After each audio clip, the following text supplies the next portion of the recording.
Llívia vol seguir conservant el seu patrimoni. Per això el pressupost d'enguany que ha aprovat recentment l'equip de govern preveu destinar una partida de gairebé 80.000 euros a millorar dos elements de gran importància, com són l'església Nostra Senyora dels Àngels i el pont del Carrassut. Pel que fa a l'església, que data dels segles XVI i XVII, l'actuació se centrarà en consolidar el campanar.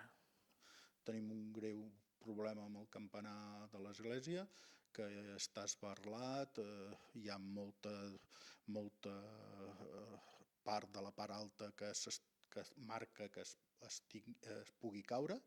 Això hi dedicarem uns 53.000 euros, que ja començarà la licitació en breu. Tot i que és del bisbat, però és patrimoni del poble, no? Aleshores també ens veiem obligats a millorar la seva infraestructura. Seria una pena que mai caigués el campanar. Pel que fa al pont del Carrassut, aquest data de finals del segle XIX i està declarat bé cultural d'interès local.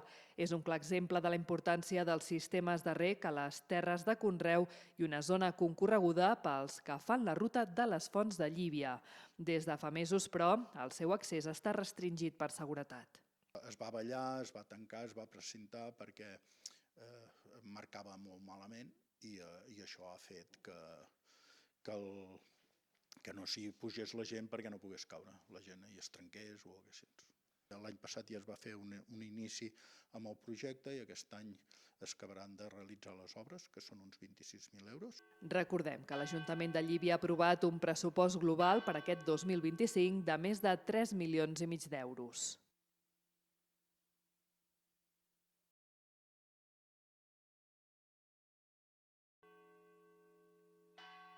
Llívia destinarà 80.000 euros a millorar el campanar de l'església Nostra Senyora dels Àngels i el pont del Carrassut, dos elements importants del patrimoni llivienc.